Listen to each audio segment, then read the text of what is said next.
I know you're upset right now because you might have lost the love of your life.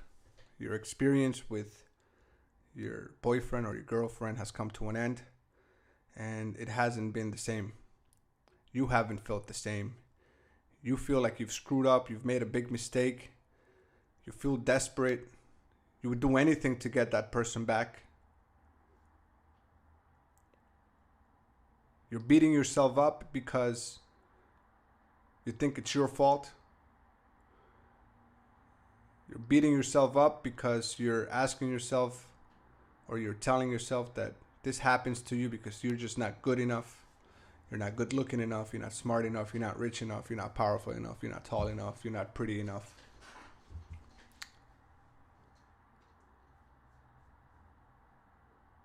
You're feeling way down. You're feeling scared. You're feeling sometimes it feels like you're destroyed, like your life has been ripped from underneath you, and you just don't know how you can go on with this incredible pain in the middle of your chest. And how could you focus? How could you enjoy anything ever again with this thing happening in here, in the middle of your chest, with this void, with this emptiness? It's painful. It's a type of pain that can't be described. It's a type of pain that people have made songs and hit movies and incredible literature, and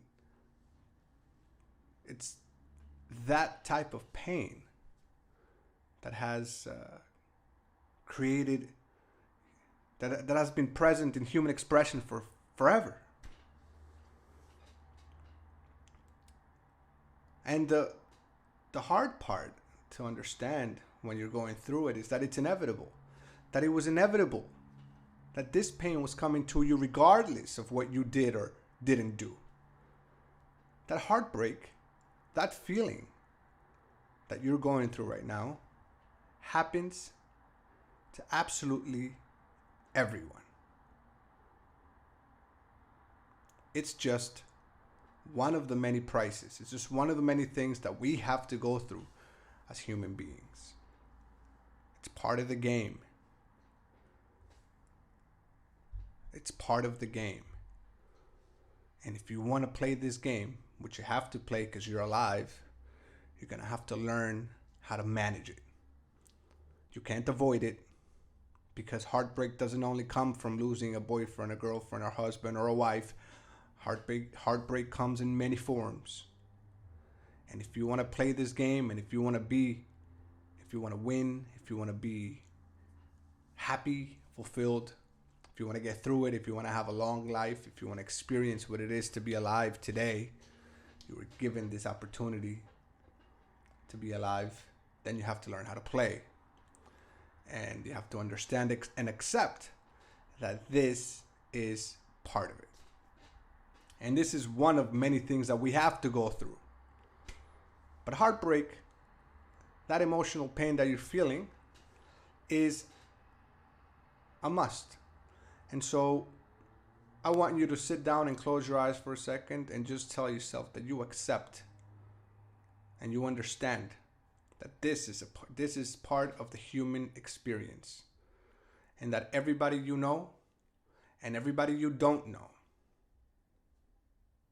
has gone or will go through this. And everybody you know and everybody you don't know will recover from this. Most people recover from this.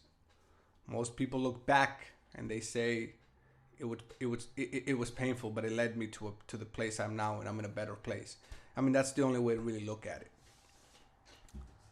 Take the pain that you feel in your chest and accept the pain that you feel in your chest. And if tears come to your eyes, let the tears roll down your cheeks. Close your eyes, let your lips tremble. If it's a powerful emotion, too emotional, And you have to cry out loud, let it out. Let it all out. If you feel it, you have to let it out. Let it out in a healthy way. Let it out by yourself, in your room, or wherever you can find some privacy. This is a private moment. Let it out. Let it out.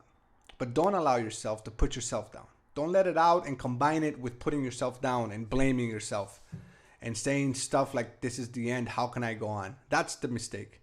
Let it out and grieve, because you're sad that something very cherished and very valuable, something that you loved or someone you loved so much, is no longer part of your life. And that's okay to, it's okay to grieve like that, because that hurts.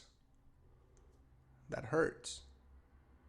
And you can say, I'm gonna miss you while you're crying. Thank you for being in my life while you're going through this emotional release. I wish I could have, I've learned so much from this. I'm going to be better from this. These are the words you have to tell yourself. I'll get through this, and I hope you get through this too. Send a message, even if she won't or he won't hear you. Tell them how I really loved you. I really would have done things for you. I'm sorry that I did the bad things. I hope you can one day forgive me and continue to go through that emotional experience. Let it out in a healthy way. Don't put yourself down. Don't say negative things about yourself or the other person. Don't put blame on yourself or on the other person. That's not what this is about. This is about letting out those very strong emotions, grieving properly. You're grieving, and you have all the right to do so. And everybody grieves in a different way. Yours can take 10 minutes. For somebody else, it could take 2 hours. And for somebody else, it could take 2 months. Everybody's different, but everybody has to go through it. Grieve properly. Let it out. Cry. Find yourself and grieve properly. Find yourself in a position where you're in private and you could do this and you can let it out. No one's watching. Don't record yourself. None of that. Be pure. Be truthful. Grieve properly. That's the first step. That's the absolute first step. Without this first step, there's nothing that you can do. There is nothing that you can do if you're not grieving properly. After you go through that process, you have to, it's kind of like when you get sick, you have all these symptoms, and then your body took a toll. You know what I'm saying? Your body took a toll because this is not easy. This takes a toll on your emotional well-being, on your mindset, on your physical body. Sometimes stuff like this can make your body think that you're sick, and then your immune system has to give some sort of response, and you don't even know what's going on. But you have to treat it like you were ill, because now you have to prioritize your well-being.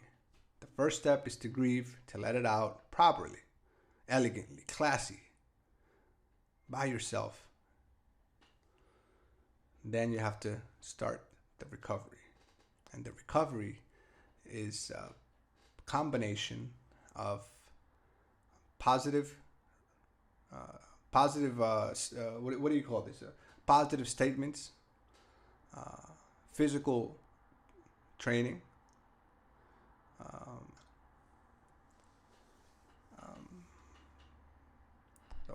like positive statements, physical training, some spiritual endeavor, something that can bring out your spirituality. Something like, for some people, yoga is the thing. For some other people, meditation is the thing. For some people, going to church is the thing. For some people, volunteering is the thing. For some people,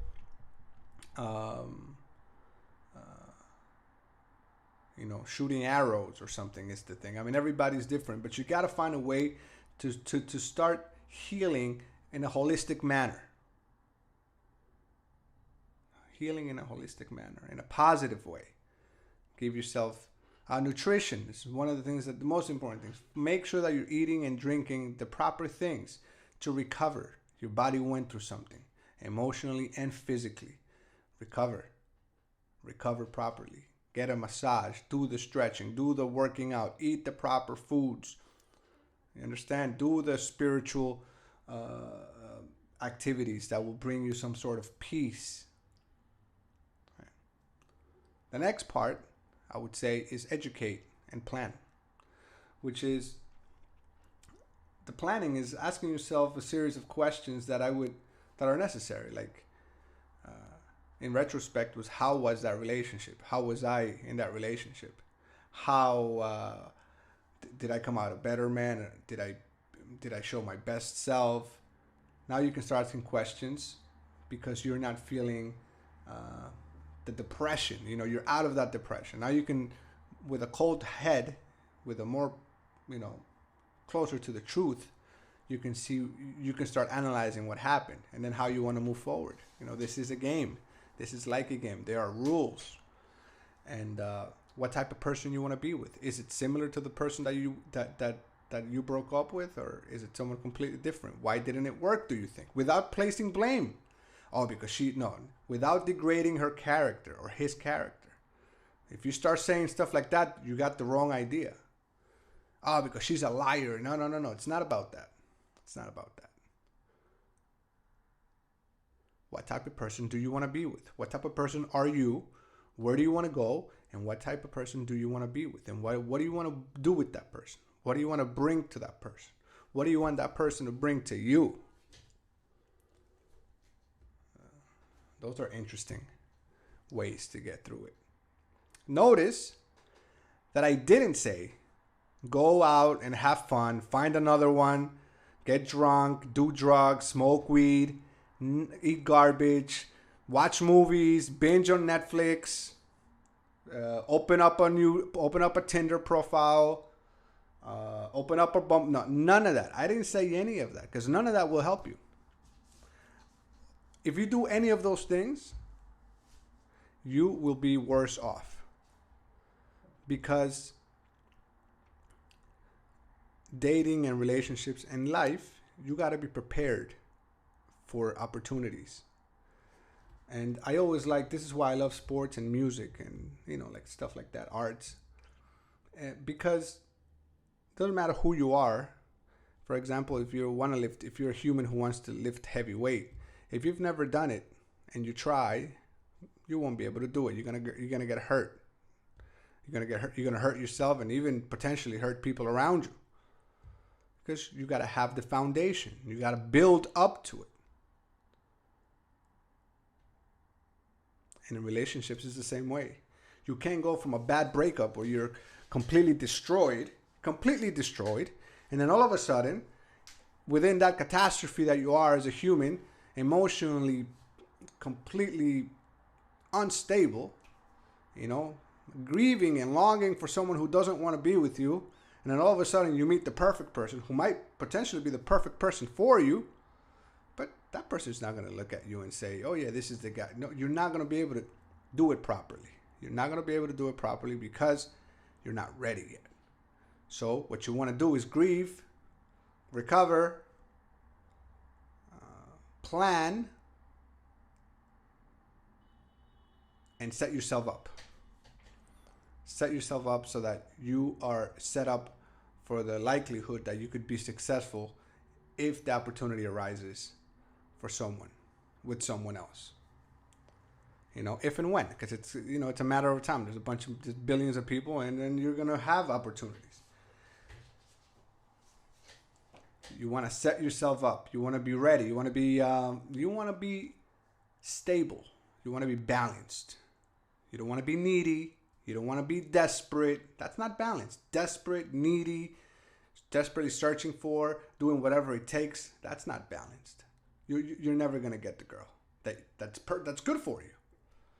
You might get some guys or some girls that are just vibing on that frequency of instability, of emotional distress, of confusion. But that's not what you want. You may think you want to have fun, and you may deem that as a fun experience, but ultimately I've been through it, and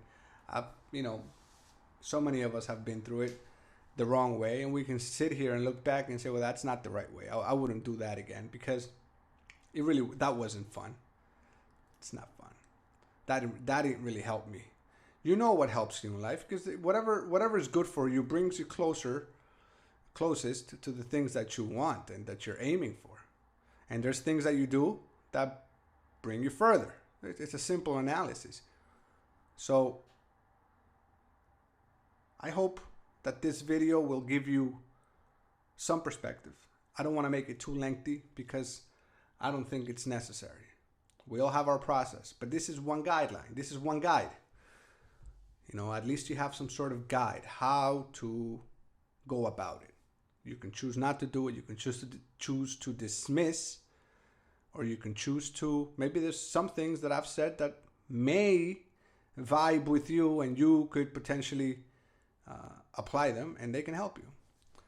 If you have any questions about this matter or others, reach out, subscribe, like. I'm here to help. So that's that. My name is Juan Carlos Morales, and until next time.